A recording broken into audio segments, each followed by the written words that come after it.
ხატებია იქ თამბაქოს მოწევა რატომ არ შეიძლება. შეიძლება თუ არა სხვა გამოსავალი არა გვაქვს ამ ხატებთან ლოცვა რამდენად მიზანშეწონილია. ეხლა არ გეჩვენებათ ეს კითხვა უცნაურია. ესე იგი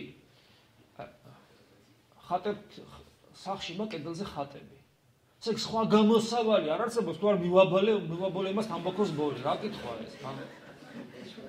რა კითხვა ეს? სხვა გამოსავალი არ არსებობს თუ არ ვაბოლეზე თამბაქოს ბოლი. რა არის?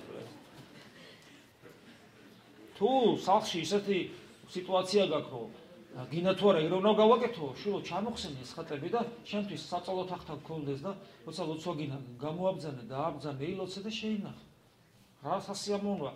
ეხლა ათონზე ვიყავი მე დეკემბრის ბოლოს ჩამოვედი და მე კრძალვა ვნახე ხატებისადმი ათონელი ბერების ეს იყო რაღაც ხო 1500 სლოვანი ტრადიცია ცოცხალი. როგორი კრძალვა ქონდათ ხატებისადმი ერთი გენახა. რა დამოკიდებულება. როგორც ცოცხალი არსებებისადმი. გასაოცრებაა. ესეთი ლამაზი იყო ეს ყველაფერი, ამას ისე ბოხდენად ლამაზ დაკეთებდა. ხატის შეურაცხყოფა, ეს არის მასზე გამოსახული შეურაცხყოფა.